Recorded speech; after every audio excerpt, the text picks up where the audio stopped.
fanfic of Mike and Molly. No, but It's it's alternate universe, except for I when wish it was. dead. I wish it was. So this dude falls in love with a purple skunk girl. Oh my god. No, this is it not a skunk Fire girl Emblem thing. or not a cute skunk girl. This is a Black Hey, Butler Kirsten, go ahead fanfiction. and mute yourself, buddy. We're about to start recording. Oh, I have to mute myself. Okay, It is hold on. required, or else we will kill you. Yeah. Well, give me a countdown because I'd love to hear. Put the fucking mute on. Miss Okay, Monica fine. seemed like a Oh, good lord. We are reading fanfiction quality. We're about to read some more fanfics. He's out. That's Hey, okay. just a quick question, because I'm trying to check my mic. Is it still connecting, or is it having trouble? No trouble. Great. You guys are cutting out for me, but as long as I'm not cutting out for you, we are A-okay. Okay. This is a good number. Ranitz, it was unnecessary. All right, so are we on chapter 4 or on chapter 5? I think we finished chapter 3. Let me check the back end of it. If the back end is that she falls asleep in the hamper, then yes. Yeah. Yes. Okay, so we're on chapter 4. Okay. It's progressively a lot shorter now, so that's good. Is it? Oh, thank God. All right, so So you want to... let me check chapter 5 ahead of time, just so it's like the next chapter that somebody has to read isn't... Oh, fuck, it is. Chapter 5 is 3 let's times split long. in half, okay? Yeah, let's split chapter 5 in half. Who wants to start chapter 4? Rock, paper, scissors. Okay, well, let me go to chat then. Just type something out ahead of time. 3, 2, 1, post. Well, fuck. Okay. 3, 2, 1, post. Are we just saying rock because it's the easier one to spell? I don't know. 3, 2. 1. Hey! Well, There you I have go. the displeasure of reading first. Alright. Just roll a D3. Well, too late, Monica. It's too fucking late. We're in this hell. We're here for the thing. Do we want to read the author's notes? Who am I kidding? Of course we do.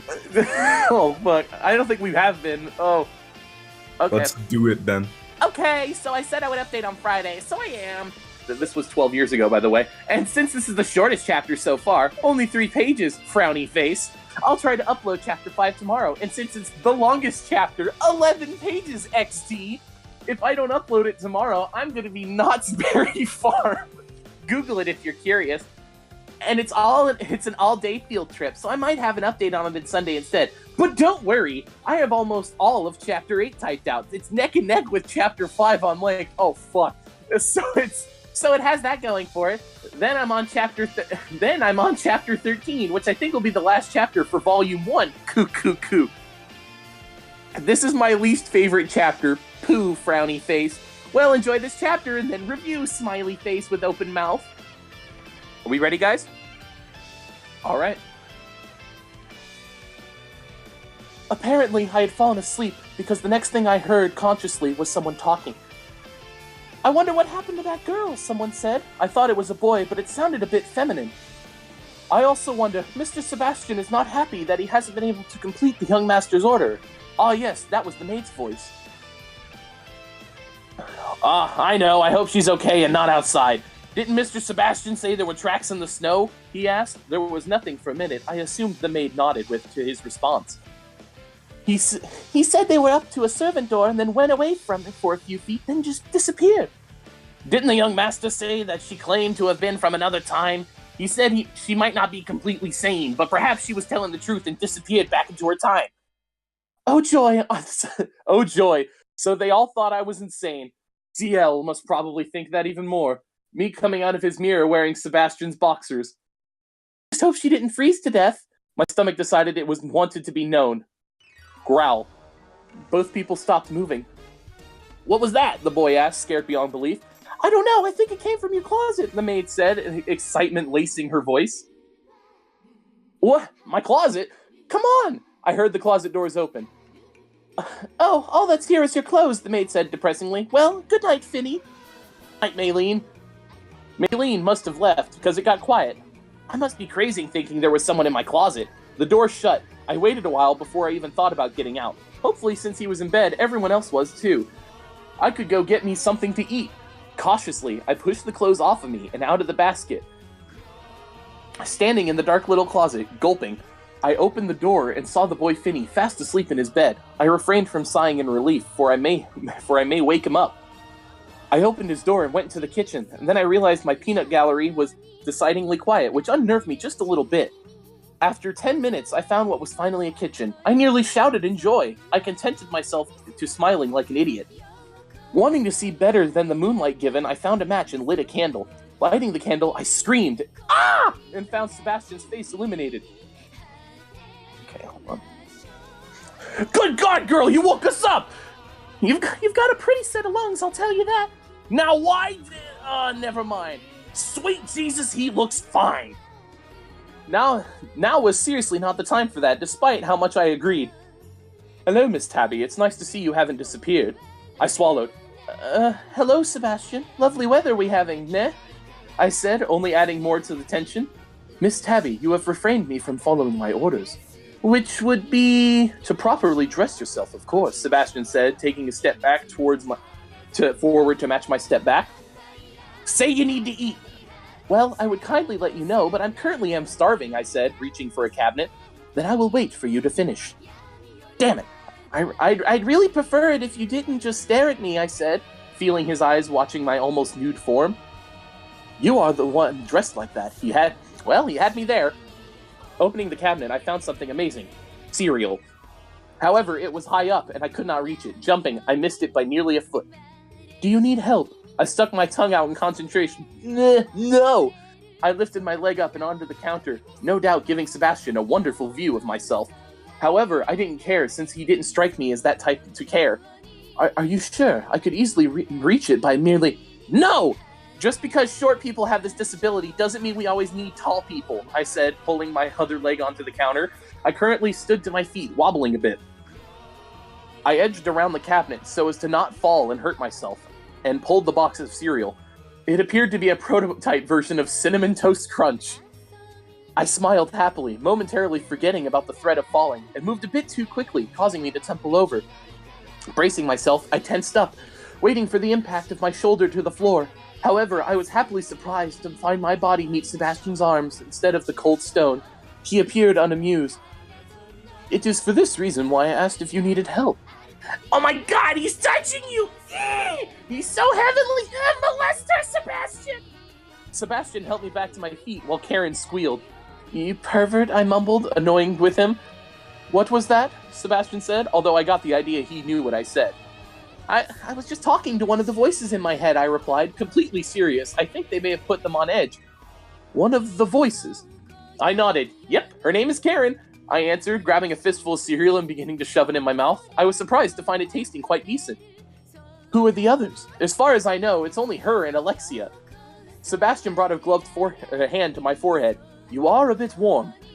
I made a face and swatted the hand. I've been under a pile of clothes for who knows how long. Of course I'm going to be a little warm. He sighed. Then I will accompany you to your room when you are finished eating. I nodded, restraining the sigh I wanted to release with him. You may as well take me now, because I'll just bring the cereal with me, I said, plopping some more into my mouth. I stood up from my seat, and Sebastian opened the kitchen door for me. Please lead the way, oh mighty one, I said, a bit of sarcasm laced in my voice. He didn't say anything to that. In fact, he didn't say anything at all on our way to the room. With the right directions, we got there fairly quickly. Here we are, Miss Tabby, Sebastian said, opening my door and bowing. On my bed lay a nightgown. This gown has been provided, and I have removed my clothes from the room. I turned to make a face. I had planned on sleeping in those clothes. It is not right to take my clothes without permission. It is also not right to threaten me with death by a corset. I have never heard of a woman dying because of a corset. I rolled my eyes. They stopped breathing because of a corset, I said, annoyed. I finally decided to give in and sigh. Whatever. Good night, Sebastian. Did you need help? I looked at the gown. I didn't feel like wrestling it. What the hell? Sure. Sebastian nodded and took a step into the room, closing the door behind him. I turned around to keep my back to him and took off my bikini top. Okay, well, how do we put it on? You must step into it. Sighing, I lifted the thin dress up, and as he said that, he undoubtedly got a view of my breasts. However, I was too tired to care. After pulling the dress up, I was confused as to the arm sockets. I cut myself off as Sebastian grabbed my wrist and pulled it through a hole. He then did the same with my other arm. Then he bottomed up the front and turned me around to button up my back. "Will you lift your hair?" I nodded, pulling all of my shoulder. "You have very thick hair, Miss Tabby." Just call me Tabby, and not Miss. That sounds kind of funny," I said, finally telling him that. Of course. There." I turned around as he began to pull the covers of my sheets free. He mentioned for me to get in, so I did, not feeling the need to fight. The bed felt so soft as I could sink in, so much better than that in the basket. Sebastian tucked the bedding back in. "Good night, Sebastian," I said, yawning. "Good night, Miss Constance." I made a face with him, my eyes shut, but I can hear a crackle nonetheless along the doors closing. Constance was such an odd name, but I'm sure why my parents pulled one out of their asses. End of chapter. Beautiful, beautiful. Do you want to start off, or do I start off?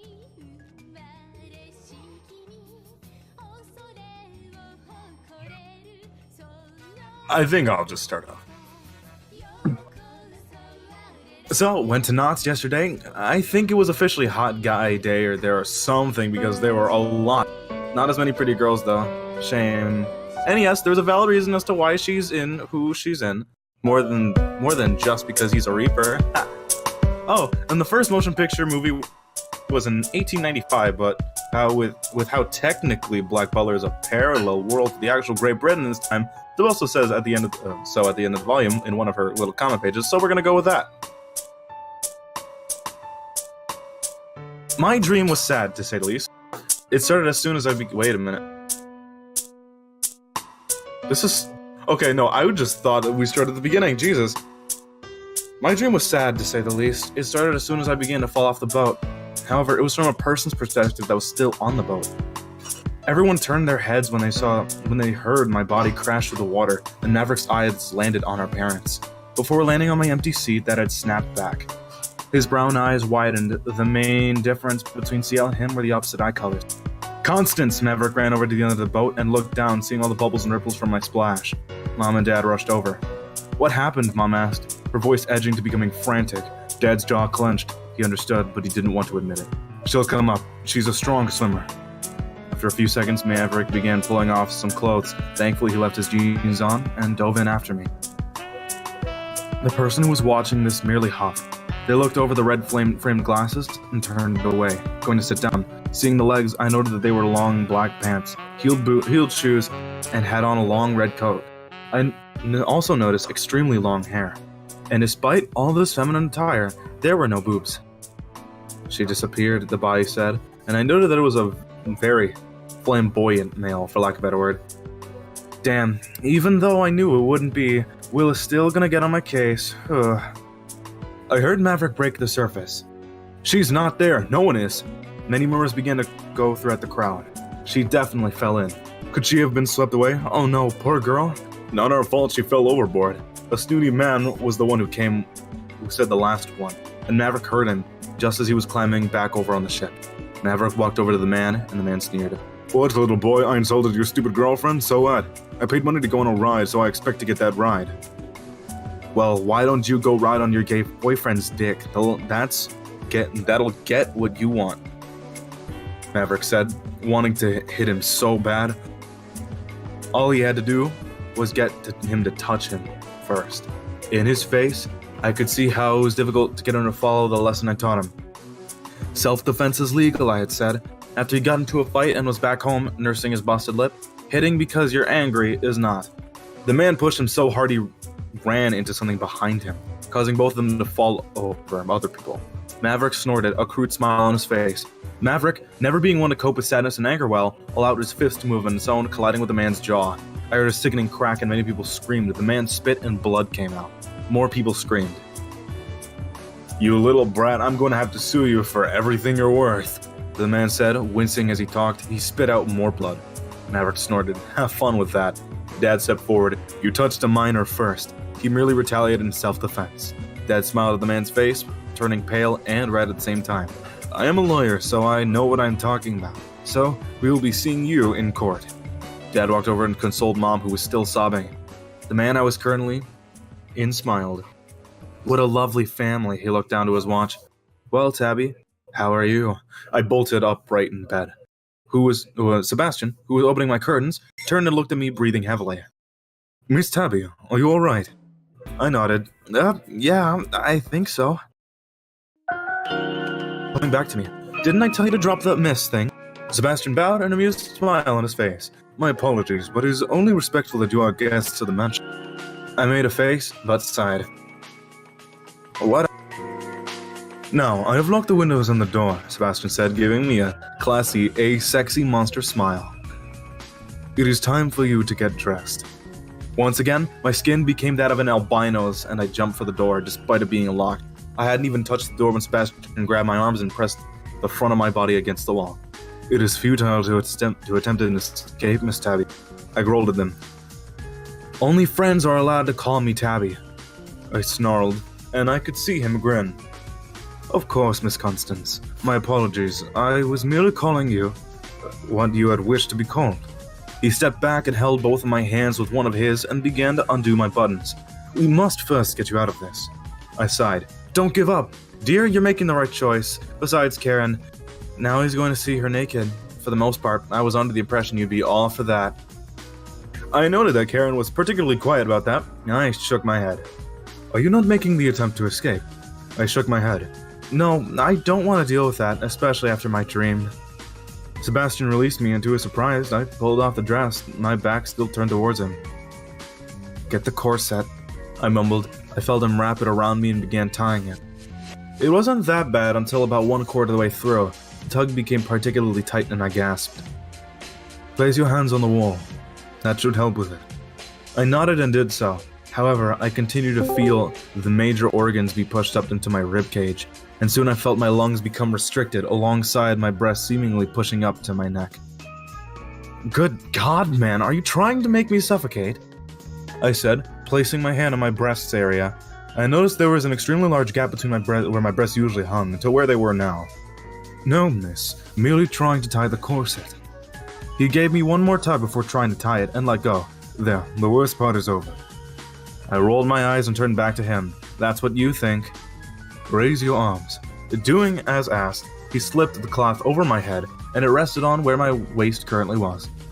You and Miss Elizabeth are the same size, he said, more to himself than me. Sebastian continued to put more layers on me, until he came to a layer that was the same color as the corset. Both were a lime-light green, and I thought it was an okay color. He then put me in half-arm length pink top. I did not think that to be nearly as cute. Sebastian stood back to admire his work.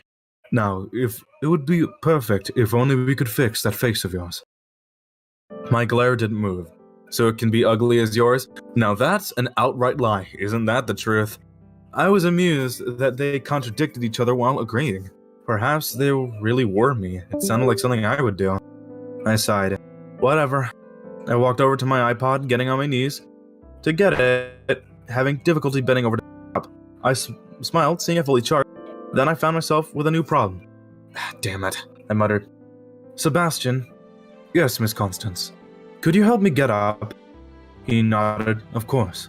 After pulling me up, which he made seem surprisingly easy, he tapped me down in a chair. It certainly wasn't comfortable. What? Your hair must also be presentable, Sebastian answered, grabbing a brush. I cringed when he ran through the brush once more, and he noticed. Miss Constance, please try not to squirm. I made my back as straight as possible, and he went through my hair again. I pulled forward, I made a face in the mirror, and I saw him about to open his mouth, but I beat him to it. Come on, don't chastise me. You're the one causing hurt, I said. You don't know how to brush a girl's hair, so give me the brush. He blinked, unaffected by my little rant. Setting the brush in my hand, he stepped back. I stood up so I could breathe a little better. I'm willing to bet I surprised him by tearing through my hair, no doubt taking at least a fistful by the time I was done with it. I thought you wanted it to hurt less, Sebastian stated, noticing all the hairs on the brush. I sighed. Well, when you do it slowly, that makes it hurt 10 times worse. Besides, if you didn't notice, I was grabbing the chunks one at a time so that I wasn't pulling too many directly off my scalp. An eyebrow rose delicately on his face, and he stood behind me, beginning to do something with my new tangle-free hair. I stuck my earphones in and began humming. As the chorus came up, I began to sing softly under my breath, enjoying the music. You sing rather well, Miss Constance. Sebastian said, tying the black part of my hair in a bun. I small blushed turned my cheeks pink. Well, thank you, Mr. Sebastian, I said, mocking him a little bit. I've never heard that song, nor have I ever seen something like that in your hand. Ah, so he was curious. I smirked. I told you I was from a different time. Technology has come a long way from where I am from. After he stopped touching my hair, I held up the iPod. This is called an iPod. It holds music, movies, and other things. He hesitantly grabbed it. Explain the mechanics of it. I sighed. I'm not exactly sure. All I know is that I love the fact that it plays music. And what's a movie? Those recently invented clips that are a few seconds long? I giggled. Yeah, kind of. But movies have also come a long way. There are a few movies that are even 4 hours long. Both of his eyebrows went up. 4 eyebrows? That is quite an improvement. I nodded. Yes, now may I have my iPhone back? He set the item in my hand, and I looked back in the mirror. The black part of my hair was pulled into a bun with the turquoise part hanging down. How is that your hair color? I refrained from smiling, so I did intrigue him. It's been dyed. Isn't killed. A light giggle began. It soon turned into a full-blown laugh. Kind of. I giggled some more. There are chemicals that make your hair colors change, and those chemicals do damage hair. I grabbed a chunk of my colored hair. It's already pretty dead.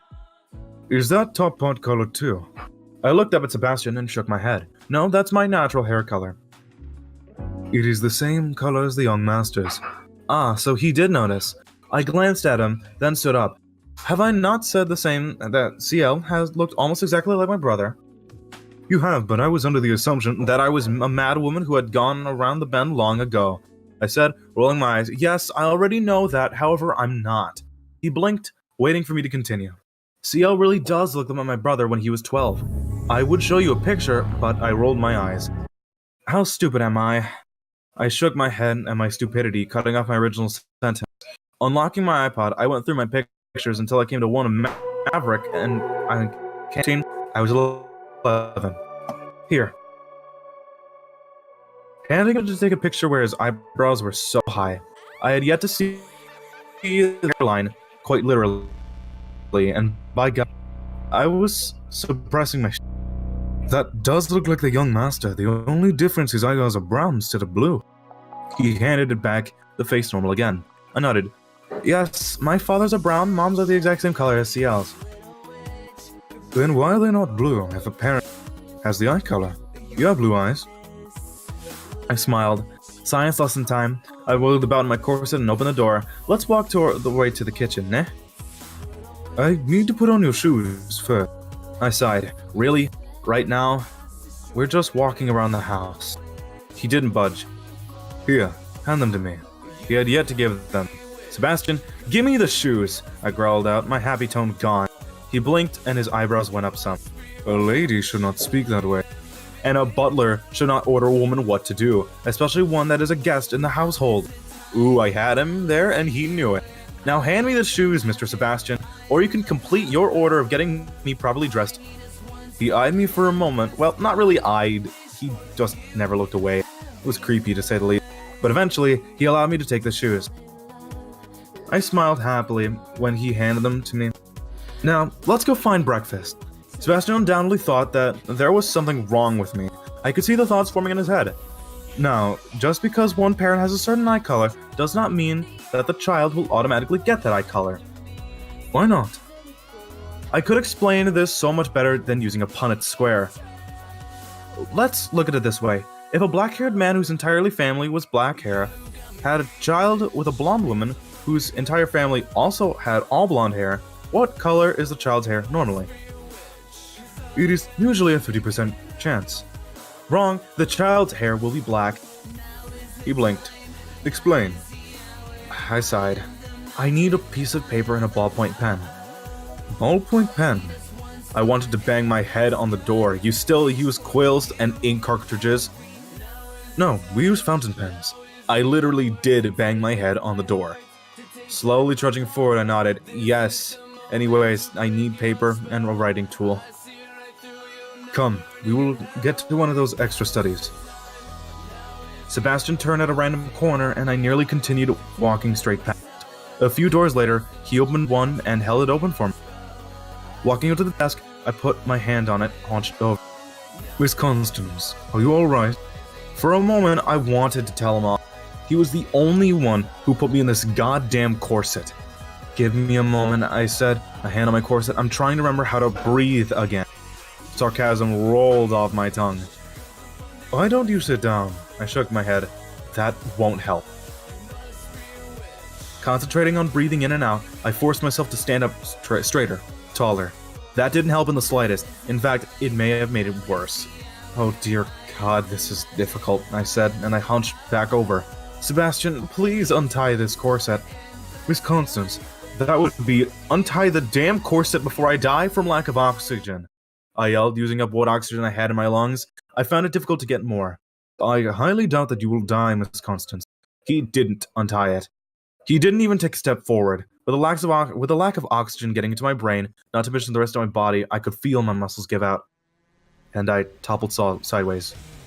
My lady. And I think you can take over from here. Slip. Yep, sorry. Alright. I think that's a good point for you. Yeah, probably. So when did you guys start this, real quick? Because 10 minutes ago? 20 minutes ago? Okay. I searched my baby because You missed the chapter, that was about it. Okay. Yeah. So, Oh. Yeah, 13, that's what 11 pages are all about. Alright.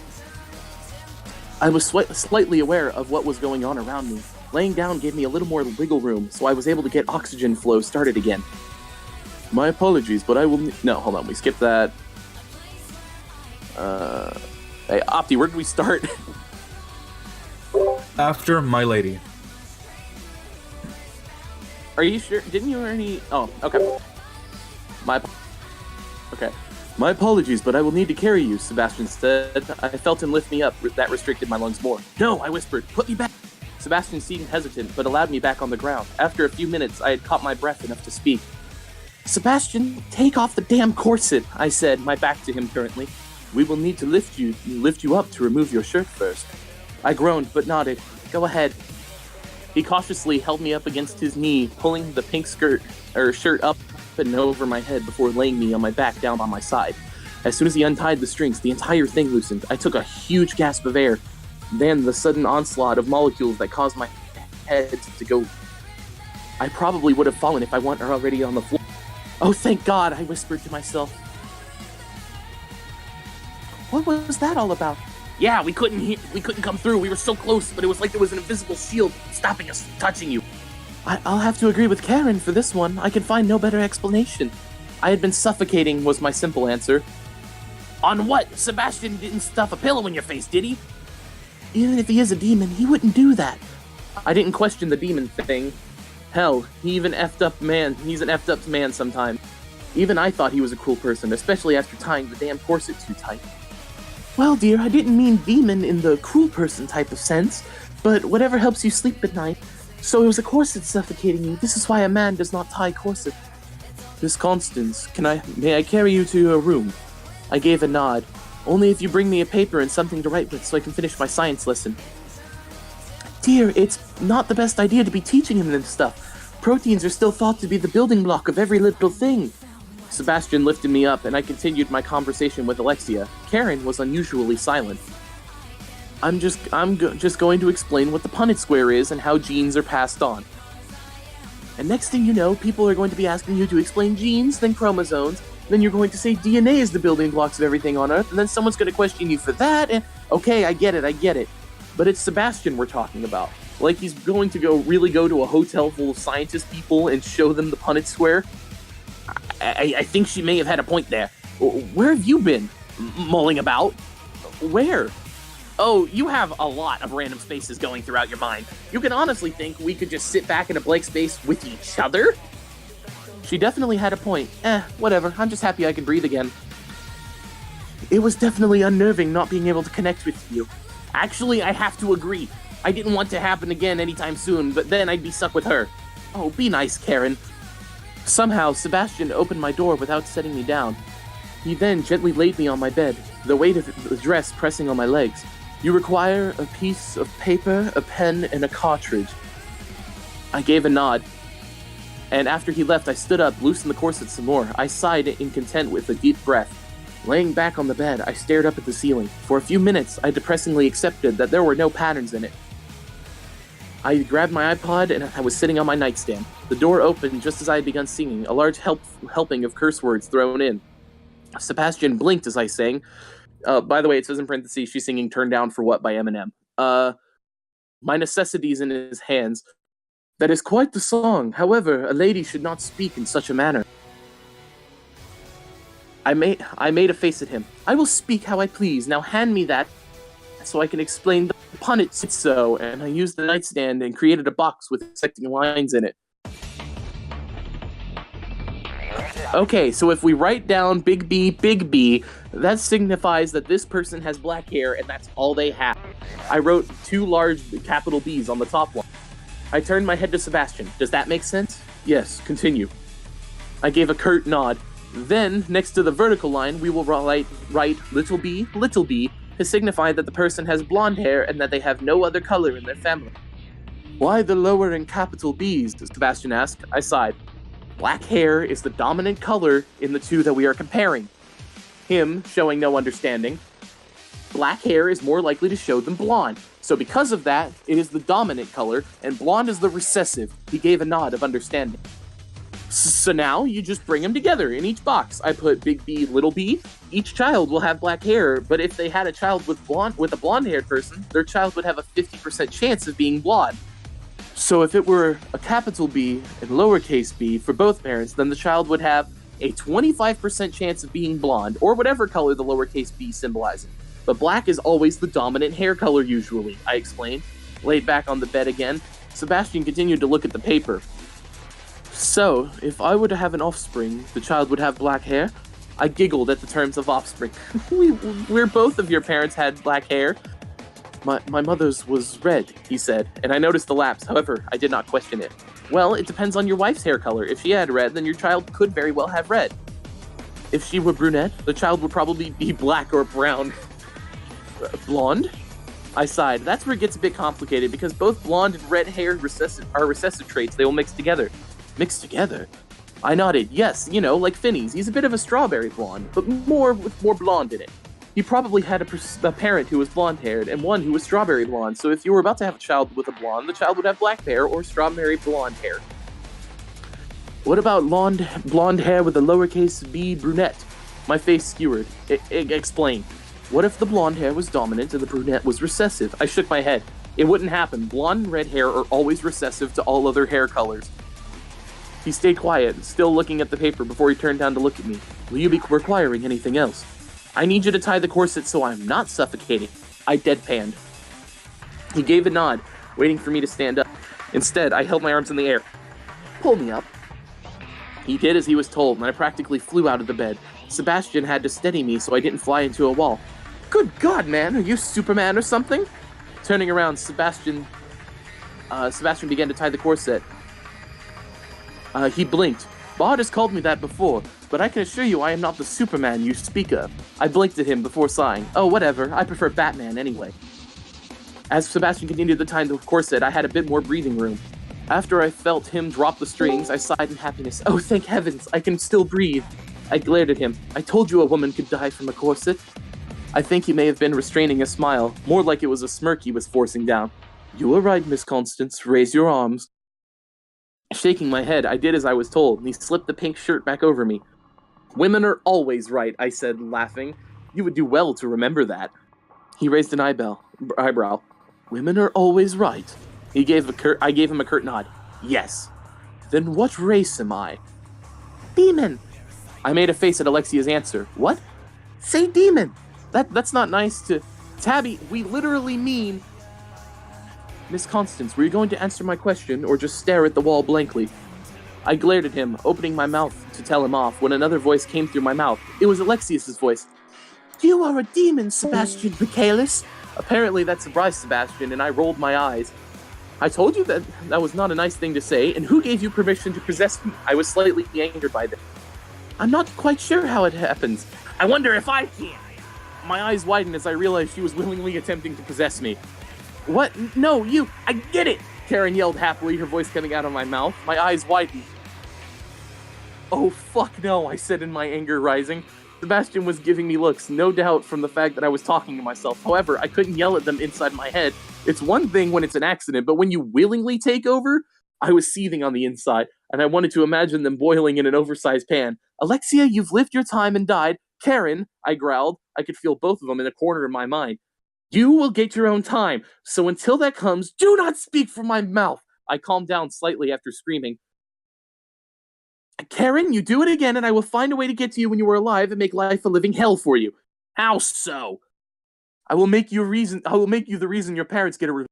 I will make you a slut. I will make you kill people. In the end, I will make you kill yourself, I said quite contentedly. Neither reincarnations replied. Sebastian raised a hand and pressed it to my forehead. I jerked back from the touch, swatting his hand. Don't touch me, I snarled, anger coming back. I have never seen anything like it, he said, amazed. I rolled my eyes. You didn't believe me when I said I had two voices in my head, did you? No, I did not. Once again, I was about to tell him off, but that's when Karen broke through and possessed me again. Sebastian, please, I beg you, fuck this girl. I could feel blush rising in my cheeks from anger and embarrassment. My arms were attempting to move themselves, but I forced them to stay at my side. Sebastian's eyes widened at this. I can't stand being just stuck here with a loosey virgin with these two kids to talk to. Sebastian raised his eyebrow on his perfect godly face. You're talking to me now, does that not count? Karen was about to open my mouth again, but I bit my tongue to the point where it began to bleed. Ow, that fucking hurts, Tab. Karen, as of right now, I could feel it. Karen retreated to the back of my mind, and my eyes widened as the pain from my tongue hit me full on. Only my friends can call me Tabby, bitch, I said under my breath. Holding my hand over my mouth, I ran to the bathroom a few doors down. I spit into the sink and allowed the blood to continue to flow out of my tongue. I was hoping I didn't bite another major vessel in my tongue, and then I noticed it began to slow. I sighed in relief. As I washed my mouth, somewhere I could hear Alexia and Karen yelling at each other in the backs of my mind, though it seemed muffled. Miss Constance, I looked up in the mirror and saw Sebastian behind me. I nodded for him to continue. How did the women know of my race? I froze. The yelling in my head stopped. Wait, he was really a demon? Spitting out the water, I turned around. His eyes had turned into slits like a cat, and his eyes were glowing red, reflecting the fires in the pits of hell. I wanted to scream and run, perhaps check myself into an asylum. I wanted to take this toothbrush sitting on the counter and stab it in his eyes, and just to see what happened. Not a bad idea, except for the part where he kills you afterward. Oh yes, you're such a big help. I see. I also found this little fact of this dashingly handsome butler being a demon had stirred a feeling inside of me. See, you do want him to fuck you. I pointedly ignored Karen. I really didn't want to speak with her right now. I have no idea how she knew. May I please take over again to explain? I sighed. If you must. What? But she asked. Karen grumbled on. I felt the switch of trading places with Alexia. It was a very unnerving feeling, to say the least. Hell, even if it scared living fucking shit out of me, I was an understatement. Demons let out an aura that most people are unaware of. A few select are sensitive enough to feel it, Alexia said, and Sebastian was once again surprised by the change in voice. I, myself, am sensitive to it. And see it we could. Now, technically, it was her own eyes seeing everything for the first time. We could see a dark burgundy color that was emitting from him. In the halls, a few different colors trailed everywhere. There was a light pink, which the name Finny immediately came to mind. The orange was Bard, and the deep navy blue must have been Maylene. There were two that seemed to stick out the most. A sticky dark green color, which reminded me of Poison Ivy and Envy belonging to Madame Red. I found it ironic that while her name was red, her aura was such the complete opposite. The second color belonged to Ciel. It was a deep charcoal gray, a few shades away from black. Neither color sat well in my stomach. I looked at my arm to see what color was coming off of it, and I noticed that it was a very unattractive brown. What's with my ugly color? You could see auras, Sebastian asked, amusement and disbelief laced in his voice. I felt my body nod. Yes, but first, let me answer Tabby. It is that color because it is a mixture of all three of our auras. Mine is purple, Karen's is lime green, and yours is turquoise. Mixed together, it creates a sort of brown color. I mentally made a face. Lovely. Now, demon, yes, I can see auras. That is how I can sense and tell Tabby which way to go when we were running from you in the corset. Oh yeah, just go ahead and tell him about that. I feel myself switch back, and the colorful vision was gone. I once again was staring at a normal, sexy, demonic butler that was no longer shrouded in red. Lovely, I sighed. So do you believe me now when I say I talk to the voices in my head? End of chapter 5. Okay, so I have many questions. I think a lot of people have many questions. I feel like I have more. We're not important. Please be quiet. Why was I dragged into this? Whose voice is echoing? It was Poke all along. Oh no, my thing's too loud. Let me turn you down. Failure. Success! Pikachu. There, it seems to be working now. So should we continue on or should we stop for now? Because the next chapters are kind of long too. Do you have any other fix in place if you decide to stop this one, or? Why you gotta do this to me? There is the one I found earlier called Twinning. It is 27 chapters. Why do we keep finding the long ones? Slip, wanna why? Because I want some fun. Yeah, you take pride in us suffering. Gotta get their fan fiction fixed. Hey, you don't have to read it. So, Eon, I would recommend you stop the recording right now while you still can. Just so we can discuss where we're going next.